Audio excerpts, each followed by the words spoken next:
दोस्तों नमस्कार, मैं एडवोकेट विजय सिंह जाट आपकी वकालत में आपका स्वागत करता हूं।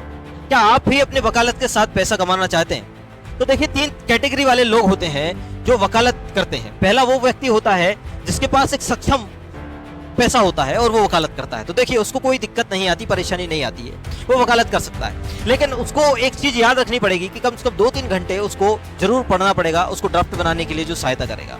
उसको लॉ का अनुभव बहुत जरूरी है। दूसरा व्यक्ति वो होता है जो जूनियर एडवोकेट होता है, जो नया नया लॉ सीखा हुआ होता है, जो फर्स्ट जनरेशन लॉयर होता है।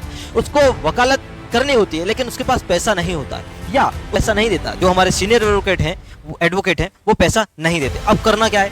तो देखिए, ऐसे व्यक्तियों के लिए 2 तरीके की नौकरी हो सकती है। वो एक इंश्योरेंस की पॉलिसी का काम कर सकते हैं। जी हाँ, इंश्योरेंस की पॉलिसी का आप काम करिए जो पार्ट टाइम बेसिस पे रहता है। और साथ ही साथ आप क्या करिए, साथ ही साथ आप जो है वो इंग्लिश और हिंदी टाइपिंग का कोर्स कर लीजिए, जिससे आप अगर किसी भी बॉस के अंतर्गत अगर आप काम करेंगे तो बॉस तो भूल जाइए कि आपको पैसा देंगे। 99% केस में जो बॉस होते हैं वो पैसा नहीं देते। लेकिन अगर आपको हिंदी इंग्लिश टाइपिंग आती है तो आप उनसे पैसा ले सकते हैं, जो वो पार्ट टाइम आपको दे सकते हैं। और ये पार्ट टाइम जॉब रहती है जिसमें आप वकालत भी कर सकते हैं और साथ ही साथ अपना खर्चा भी उठा सकते हैं। तीसरा व्यक्ति वो आता है जिसके पास आय नहीं होती है लेकिन परिवार भी होता है और वकालत भी करनी होती है। तो ऐसे व्यक्ति को क्या करना है, दिन में वकालत करनी है और जो रात का टाइम होता है, जैसे कि धर्मकाटा सर्विस वगैरह होती है, उस पर आप काम कर सकते हो। जो इंश्योरेंस वाला काम है वो भी आप कर सकते हो, और जो आपका टाइपिंग वाला काम है ये भी आप कर सकते हो। या होटल मैनेजमेंट का जो आपका जो टाइम होता है, जो कि रात में जो पार्ट टाइम जॉब होती है, आप वो कर सकते हो, क्योंकि आपको परिवार की आय भी चलानी है। इसलिए अगर आपको